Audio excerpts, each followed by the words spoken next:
by him. Brooks going up for Thorpe, and it's intercepted near midfield. Sean Taylor's got another one. Who else?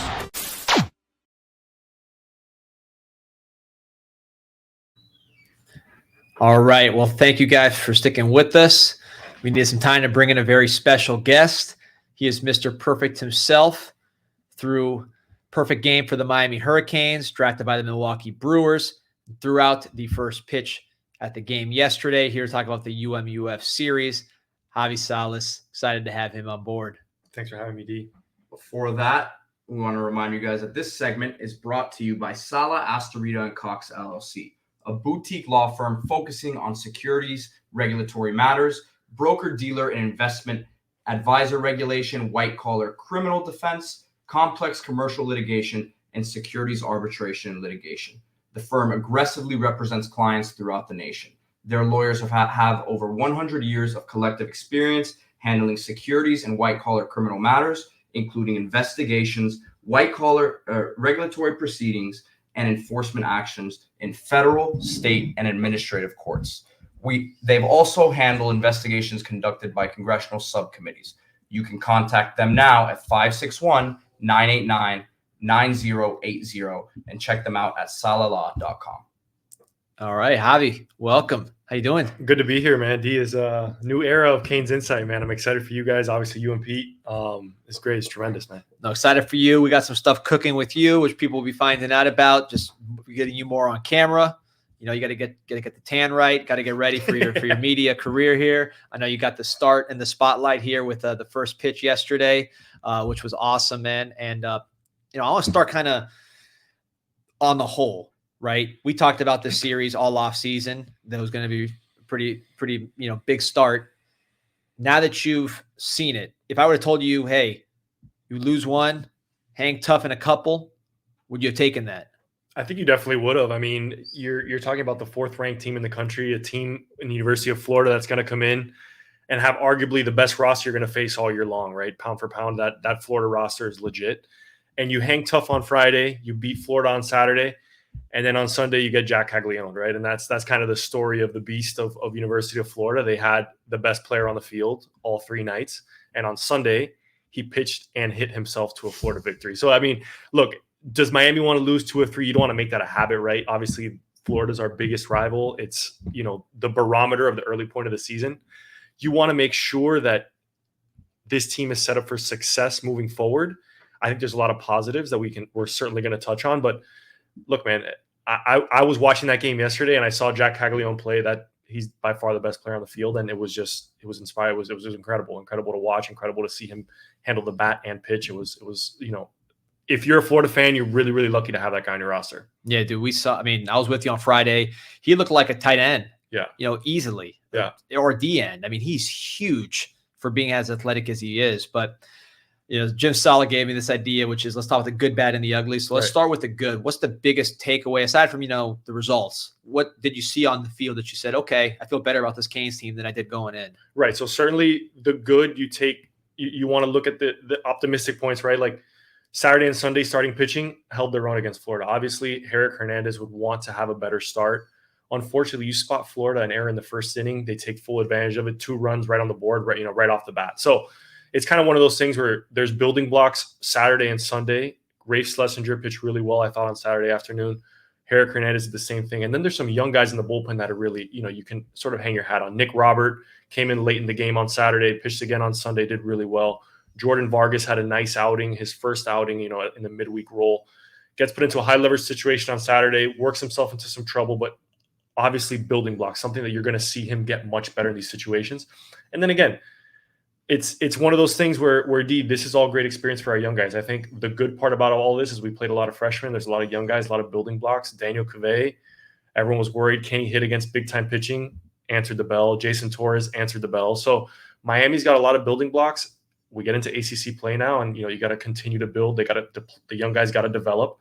There's got to be an upward trajectory with this roster. I want to ask you about Torres because he's not someone I heard a lot about.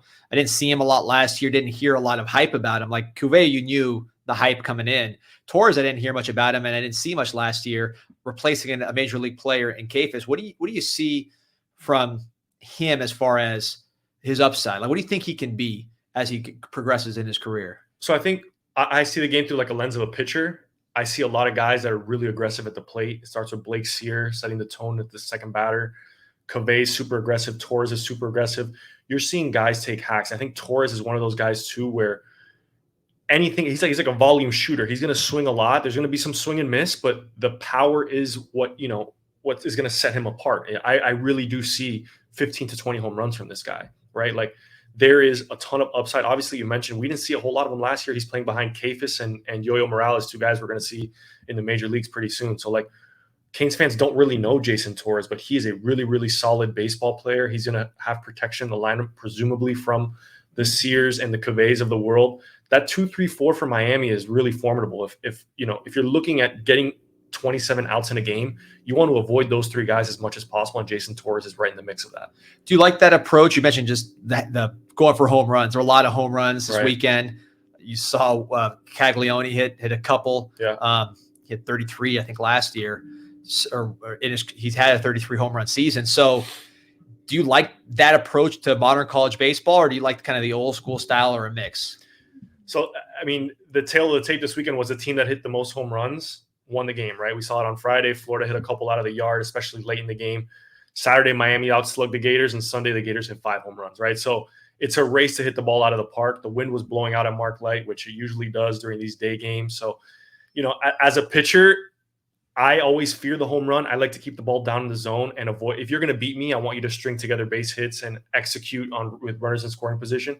If you're going to elevate with today's day and age and all the uppercut swings you see in professional baseball trickling down to college, the home run is part of the game. So, I mean, Miami's going to be a roster that lives and dies by it. I think we have 24 home runs in the season already, a very young season. So we're hitting over 2 home runs a game. It's going to be part of the game. It's going to be part of every series you play. It's a race to hit the ball out of the park. Now, as you get closer to the postseason, you want to see an emphasis on execution. I think early on in the year, we've seen JD Arteaga put on some bunts, and granted, it's one of those volatile arguments you have. Like, do you want to bunt? Do you not want to bunt? But in late and close games, you have to have the ability to move runners over.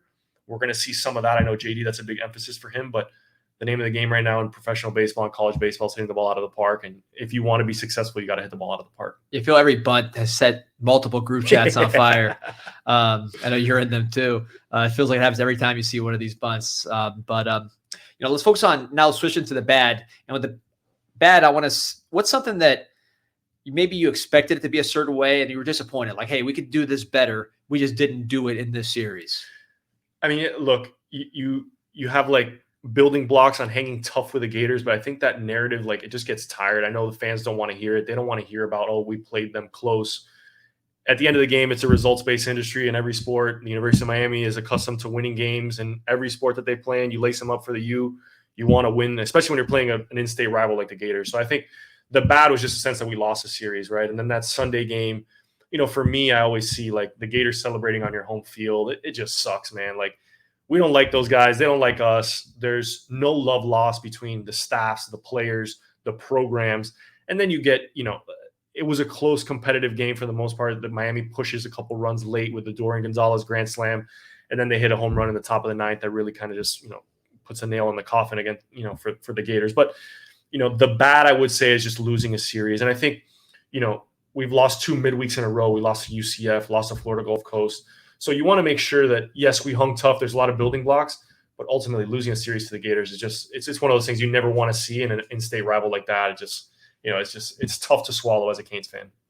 So the ugly is something that we're going to lose sleep over. You're JD, you're saying, I'm not sure we're good enough here for the ACC, or we got to get a lot better here in this area if we want to survive in the ACC based on what we've seen against good competition. So what's that area of the team where you're like, all right, they need to get a lot better. We need to get a lot more production as we head into ACC play. Right. I think that my answer is twofold. I think number one, you want to clean up the errors. You don't ever want to spot teams' runs, right? So we talked about twice. Friday night, first inning error, Florida gets a run. Sunday afternoon, first inning error, Florida gets a run, right? 2 runs on a home run. So you got to clean up the errors. I think the other area you got to clean up is the defining of roles in the bullpen.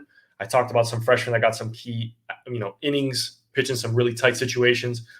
Now, how do we start defining those roles and say, this is my middle relief guy, this is my setup guy, this is my closer? That's what, JD, Coach Gutierrez are going to really harp in on the next couple of weeks. As you get into the meat of ACC play, that's got to be nailed down. Let me ask you, the infield, you had, and a catcher, you had Jimenez sort of battling with the kid from Tampa, Urso. Yeah. So Jimenez started to get more playing time. Sear, Dorian Gonzalez. Sear was out for a while. Now he's back. I'm sure he wants to play second base. You want to kind of get him going.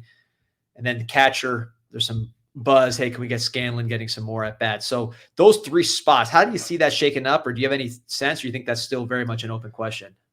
I think it's very much an open question at catcher and second base. I think, we're going to see Dorian and Sear kind of platoon, I think, because look, Dorian's hitting over 300 right now. He's got, 2 huge home runs, 2 grand slams on the year. So obviously if you hit, you're going to play. That's kind of the letter of the law in baseball, right? So can Dorian, find his way into the everyday lineup? I'm not sure, but as long as he's hitting, he's going to be playing. Now for the catcher position, from all my conversations with people close to the team, it's 1A, 1B with Preston Scanlon. Luckily, one's a right-handed batter, one's a left-handed batter. So I would assume with left-handed pitchers, we're going to see a lot of Carlos Perez. With some righties, we're going to see Jack Scanlon. So it's a good problem to have if you're JD. I know they both are good defensively. They throw the ball well. So whoever's hitting, whoever can, sort of take over and a couple good weeks, a couple string together 4 or 5 good games, you could see that person or that player starting, 2 or 3 straight ACC series. And then Jimenez at short. You're right. Jimenez, look, if it was me and it was my team, I'd go with youth. I think you want to develop youth, and baseball is a sport where you got to get at bats, you got to get live reps. It's not like football where the quarterback can hang back a year, learn the playbook, and get better. Baseball, you got to get your 200 at bats in every year. Look, the guys who go play professionally, professional teams want to see, did they play close to 100 games, right? Because the professional season is 140, in the minor leagues 162 at the major league level. So got to get your at bats, got to get your reps in. Jimenez had 2 big errors this weekend. It's a learning point. You got to take those bumps, and if he's your guy for the future, you got to find out right now. He's got to be getting those reps at shortstop, got to be getting those at bats, and you got to see what you have in him. I want to talk about Cuvée for a second, just because he's such a superstar in the making. It seems like we've seen some great slugging third baseman. Our guy Harold Martinez, Yo-Yo just left, and he had some of the best power in the ACC. Now Cuvée, we have enough, not a huge sample size, but you've seen him against lesser teams. You've seen him against the Gators. What do you see for what's your assessment of him as we sit here today in March, having seen a few series of his play? He's a monster. I mean, he's an absolute monster. He's physically imposing, which you don't really see for freshmen. I mean, he's 18 years old. He's right out of high school. This guy's 6 months removed from his prom, right? And all of a sudden he's thrust into batting third at the University of Miami, right? So for me as a pitcher, I'm beyond impressed with what he can do at the plate. He's not afraid. I think, as a pitcher, I saw Friday night Kevin O'Sullivan hit him twice, right? Yep. It wasn't necessarily, I don't know if it was intentional. One of them was after a mound visit. So I can imagine that conversation said, hey, miss in and not in for a strike. And if you hit him, we'll live with it.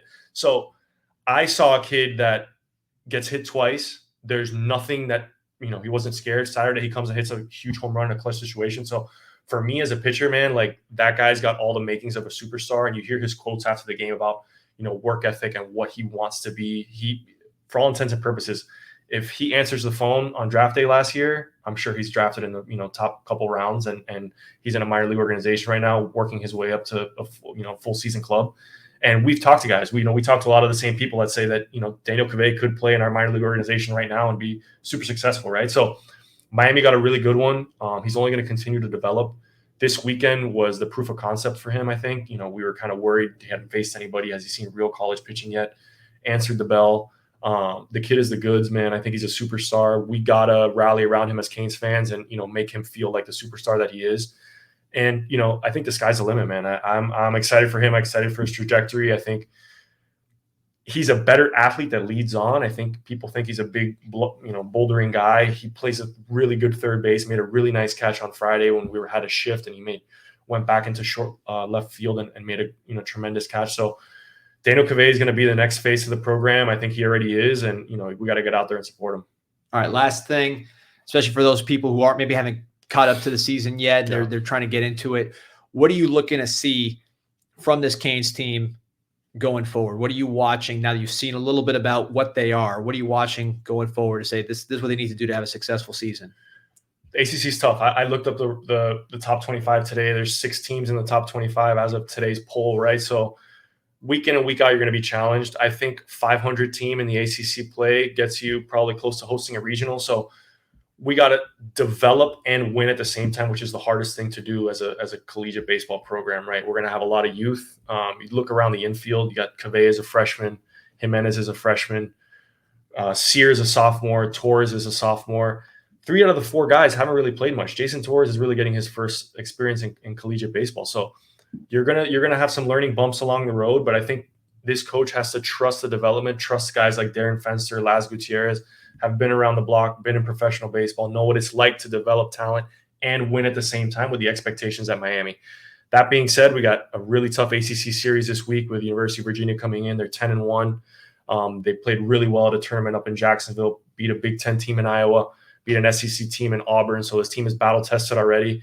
And University of Virginia is a really good baseball program. We always talk about them at the end of the year, always a national seed, or at least in the conversation. So it's going to be a great test for Miami, back-to-back loaded weekends. It's going to set the stage for what the ACC play will look like. It's going to be 10 series. They're all going to be tough. And, Miami's got to really start, stacking ball games, winning. You want to see a little bit of a win streak. We got a Wednesday game against Stonehill, build some momentum there going into the weekend and then into ACC play. All right, so Canes fans, this is going to be the spot for Canes baseball. You're going to get more content, better content than you get anywhere else. I mean, we got Javi Salas straight from the first pitch to the podcast the next day, and we're going to keep it rolling. So stay tuned for all that kind of content, plus the football and the recruiting and basketball stuff that you're used to. So appreciate you like and subscribe. We are going daily. It is not going to stop. And again, if you anything else you want, let us know. But we think we're going to give it to you because we're going to give you a lot in the months to come. And we're jacked up, man. Thank you for joining us. Javi, appreciate you. Thanks, T. Thanks, Pete.